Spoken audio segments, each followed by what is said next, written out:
Fenêtre sur l'emploi pour parler recrutement.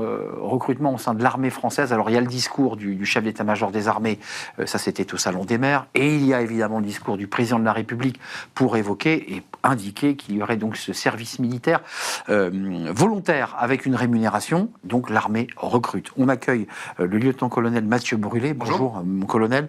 Armée, vous représentez l'armée de terre, les RH, les ressources humaines, le recrutement. Vous lancez des campagnes, on va voir quelques images, c'est intéressant parce que pour recruter, il faut aussi donner envie aux jeunes qui sont sur les réseaux sociaux, qui regardent des vidéos. Regardez cette campagne, c'est la campagne cyber, il y en a deux autres, mais on a décidé de vous montrer cette campagne. Allons-y. Incident détecté. Faites-moi un point de situation. On a subi une intrusion sur notre système, on peut le basculer sur un autre serveur. Je vous en ai tout. Source détectée. Ok, isolez le réseau.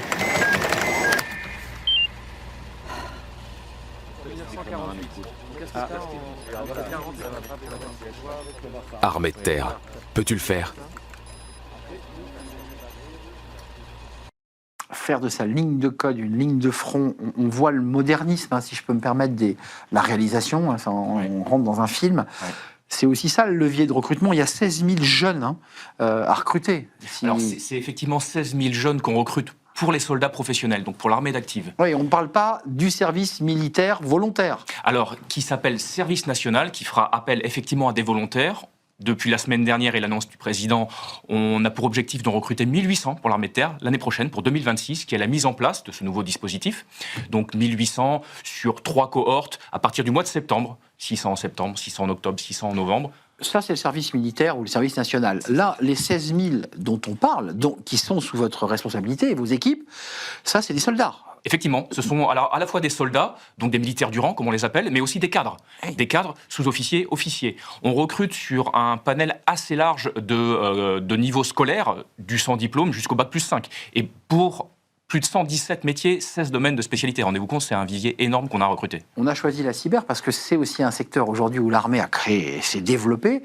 Ça veut dire qu'il faut des ingénieurs, il faut des data scientists, il faut des experts sur ce sujet. Enfin, tout à fait. Là aussi, il y a du recrutement. Effectivement, on recrute des gens de plus en plus qualifiés, puisque ça vous a pas échappé, on opère des matériels de plus en plus sophistiqués, à la pointe de la technologie. Et l'armée de terre est une armée technologique. Donc pour servir ces matériels, il nous faut des gens qualifiés, qui soient dans le domaine cyber, vous l'avez évoqué, comme le clip l'a montré, mais pas seulement. La logistique, la maintenance, l'informatique de manière générale.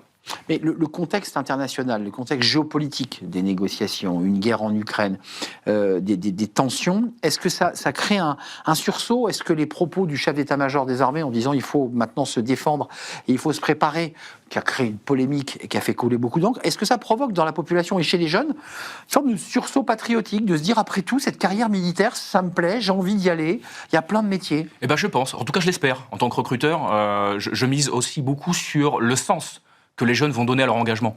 Le métier de l'armée de terre, de soldat dans l'armée de terre, est quelque chose d'assez singulier. On y a des valeurs, on y retrouve des choses uniques, exceptionnelles au sens propre du terme, parce que c'est d'abord être combattant, servir une cause plus grande que soi, vivre une aventure humaine extraordinaire, avec tout de suite des responsabilités, avec un engagement, un dépassement de soi, de la rigueur. Tout cela, c'est une marque employeur, une identité armée de terre sur laquelle je mise beaucoup pour recruter même ces spécialistes, puisque je suis sur ces spécialités pointues, très demandées, en concurrence directe avec d'autres entreprises dans le civil. Ouais. Donc nous, qui parfois mettent plus d'argent sur la table. Tout à fait. Donc c'est les valeurs qui font la différence. Exactement. Et nous, on voit ça comme une opportunité, puisque les gens qui viennent chez nous, eh bien, ne viennent pas pour un salaire, ils viennent pour autre chose, pour quelque chose de plus grand qui les dépasse. Pour le drapeau. Pour le drapeau, pour des valeurs, pour quelque chose, encore une fois, de plus grand. Donner un vrai sens à leur quotidien. Ces enjeux géopolitiques, cette peur aussi, parfois les Français s'inquiètent, évidemment on se pose beaucoup de questions. Et ce sursaut patriotique, c'est quoi? C'est beaucoup de soldats qui veulent entrer, je dirais, dans le combat, parce qu'ils veulent être en première ligne. Oui. Ou est-ce qu'il y a aussi beaucoup de gens qui disent je veux bien intégrer l'armée, mais je veux être cuisinier, je veux être mécano? Comment ça se répartit ça? Bien sûr. Alors, on recrute d'abord et avant tout des combattants. Mais ces combattants peuvent très bien être, effectivement, comme vous disiez, des restaurants, des cuisiniers, des logisticiens, des mécanos, qui, sur la majeure partie de leur temps, exercent le métier pour lequel soit ils ont été formés avant l'armée, soit que l'armée les a formés, puisqu'on a encore une fois des matériels très spécifiques. L'armée forme à toutes ses spécialités également. On n'est pas formé dans le civil à conduire un char Leclerc, si vous voulez. Donc l'armée forme ces métiers-là en interne. Et donc on est en recherche de profils qui soient surtout très agiles et capables d'apprendre vite. Et ça, aujourd'hui, les jeunes, motivés par le contexte, par tout cet environnement très, très, très anxiogène, viennent chez nous, sont très motivés. Ça donne un cadre. Exactement. 16 000, j'allais dire collaborateurs, 16 000 soldats militaires, parce qu'ils ne sont pas tous des combattants, mais en tout cas 16 000 militaires au sein de l'armée de terre, parce que l'armée, vous l'avez dit d'ailleurs, vous êtes rattrapés par l'actualité, mais ce programme était déjà dans le tuyau bien avant les propos du SEMA ou du président de la République avec ce service national volontaire. Exactement.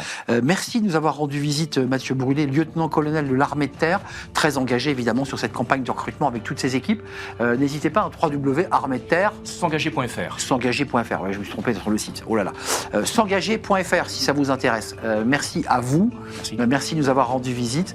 Merci à vous tous pour votre fidélité. Merci à l'équipe. Merci à Charles à la réalisation. Merci à Paul au son aujourd'hui. Et merci évidemment à Nicolas Juchat qui prépare avec brio cette émission. Je vous dis à bientôt. Bye bye.